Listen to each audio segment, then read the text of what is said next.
Welcome to the Hotel Moment podcast presented by Revinate. This is your podcast to understand how technology can shape every moment of the hotelier's experience.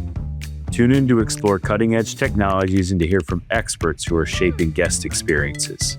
It's 2026, and I'm Dylan Cole, the Managing Director of Revinate Europe. Along with Karen Stevens, we'll be bringing you a fresh perspective on what matters most to hoteliers. Hey everyone, it's Dylan here. This year, we are truly going global with this podcast. I'll be swapping frequently with our OG host, Karen Stevens, so you hear a lot more from hoteliers in Europe, Asia, and Australia. Strap in, lots of fun conversations on the cards. A little bit more about me. I've been with Revinate for over 13 years now, so Karen and I go way back. I've been all over with Revinate too, working out of our New York, San Francisco, Singapore, and now Amsterdam office. Add to that my experience of being a TV host in South Korea. So when I say we're going global and going to have some fun, you can count on that. Now, last year we had some amazing guests on the show. We shot up to the rankings of number 3 on Apple Podcasts for Hotel Tech. Good job, team. We're going to beat that this year with all the exciting conversations lined up. On to today's episode. If you're a regular subscriber, you'll know that we just covered the 5 big hospitality trends shaping 2026, which are hyperpersonalization, unified tech stacks, real-time decisioning, cybersecurity and privacy, and the evolution of guest engagement platforms. That conversation was intentionally big picture, and we talked about what's changing across the industry as a whole. But as any hotelier will tell you, these trends present differently depending on where you're actually operating. So hoteliers in London, Munich, Stockholm, or the Amalfi Coast aren't losing sleep over the same things, obviously. Let's do a reality check on that today. Let's look at those trends through the lens of what holds true for European hoteliers, and let's try to answer the question of which of these hits home the hardest for you and which of them deserves the most attention. Before we dive in, it's worth saying something quite obvious is that Europe is not one market. If you're from the industry, you'll know that hoteliers across Europe are all dealing with different things like regulatory pressures that are different, labor realities, different levels of digital maturity, and very different guest expectations. So these trends, hyper-personalization, unified tech stacks, real-time decisioning, cybersecurity and privacy, and the evolution of guest engagement platforms, well, they solve different problems across UK and Ireland, DACH, Northern and Southern Europe. But I think we should start off with a trend that most hoteliers know best, and that's personalization. So it's obvious everybody wants personalization, but depending on the market, you'll want it for different things. Hyper-personalization is everywhere right now, and broad segmentation, it just doesn't cut it. Micro-segmentation is the trend, and that is what cuts it. And hotels that win are the ones that use guest data intelligently. But here's what's interesting in Europe. The motivation behind personalization changes by region. So for example, in the UK and Ireland, personalization is really about defending margins. The market is dominated by OTAs, high labor costs, and price-sensitive guests. So personalization isn't about being fancy, it's about driving more direct bookings, making loyalty actually feel valuable, and obviously selling the right upsell to the right guest at the right time. If you're not activating guest data here, you're going to feel it straight in your P&L. Now jump over to the DACH region and the conversation changes quite a bit. Guests still want relevance, but they want it done with clear consent, and they want to make sure that value's driven with the communications. They don't want any creepiness. So you got to make sure that you're dropping in that line about data privacy in your conversations, your communications, and that you're leaving that opt-in button pretty prominent for those guests. Now, if we look at Northern Europe, expectations are quite high from guests, and the tolerance for friction is low. That means generic communications, they'll stand out immediately.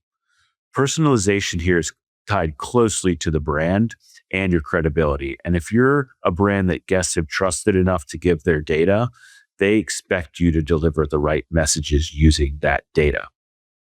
Now let's look at Southern Europe. Hoteliers, especially in resort destinations, can use personalization as a powerful in-stay revenue lever. Basically, it's how you drive experiences, it's how you increase on-property spend, it's how you maximize peak demand without discounting. It's all the same trend, it's just completely different drivers. Next up on the trends list are tech stacks. And here's why tech stacks are getting simpler for everyone. Unified tech stacks sound like a trend that should be driven by the IT department, but in Europe, they're actually being pushed by the operations team. So, for example, in the UK and Ireland, we're seeing that teams are quite lean, in fact, really lean.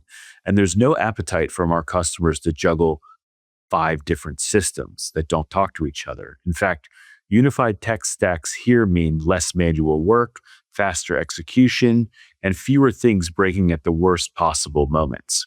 In DACH, the issue is scale and structure. In portfolios, they usually have multiple properties, multiple stakeholders, and they all have complex reporting requirements. Disconnected systems don't just slow things down, they create a risk. A unified modular stack brings order without forcing massive system replacements. Now let's go over to Northern Europe. Again, they tend to be further along digitally, but that brings a different challenge, which is staying flexible.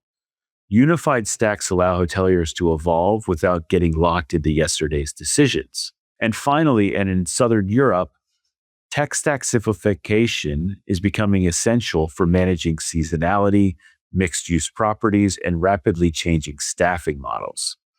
The common thread is that it's not about new tech, it's about less friction ultimately, which then leads us to our next trend, which is that data is only useful if you're moving fast.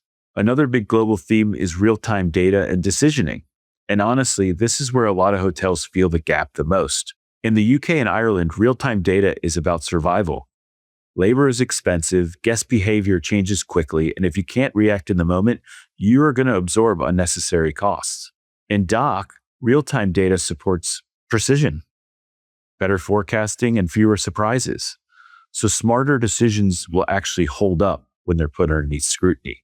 Now, in Northern Europe, expectations are already high, as we said before, so static reports will feel outdated, and real-time visibility is becoming the baseline. And finally, and in Southern Europe, real-time insights would allow hotels to capture value while guests are still on property, especially when demand shifts with weather or events. Across Europe, this is the bottom line. If you're only looking at last month's performance, you're already behind. Now let's look and talk about the trend that quietly underpins all the others: privacy and trust. Privacy isn't just about compliance in Europe, it's your brand.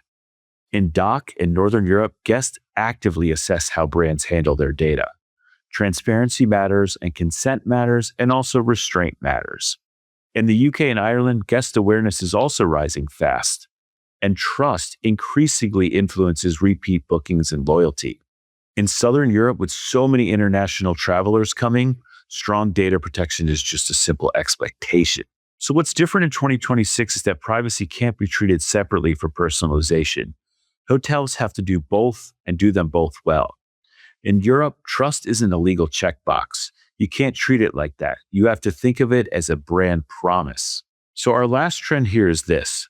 From guest communication to guest orchestration, guest communication platforms are evolving because guests don't think in terms of systems. They're thinking in terms of experiences. And right now, many hotels are still communicating in fragments. They have one system for email, another for messaging, another for feedback. So across EMEA, that fragmentation creates friction for guests and staff. Unified engagement platforms bring everything together, from pre-arrival, in-stay, post-stay. And in UK and Ireland, this helps drive revenue. In DACH, it supports structured, compliant communication. In Northern Europe, it meets the high digital expectations. In Southern Europe, it enhances experiential differentiation. Different reasons, same outcome, a smoother journey. So if you're a European hotel leader listening to this, here's the big takeaway. The hospitality trends for 2026 are solving very real problems and very regional problems. The opportunity now is prioritization. Which trend addresses your biggest pressure point? Where can you simplify instead of adding more? And where can you activate what you already have? You don't have to throw yourself into buying more technology in 2026. Think about connecting the dots and moving faster because of it. If you want to go deeper into these trends, we have a full guide to the latest hospitality trends of 2026 with practical insights designed to help you move from strategy to execution. Thanks for spending time with me on the Hotel Moment. I'm Dylan, and I'll see you next time.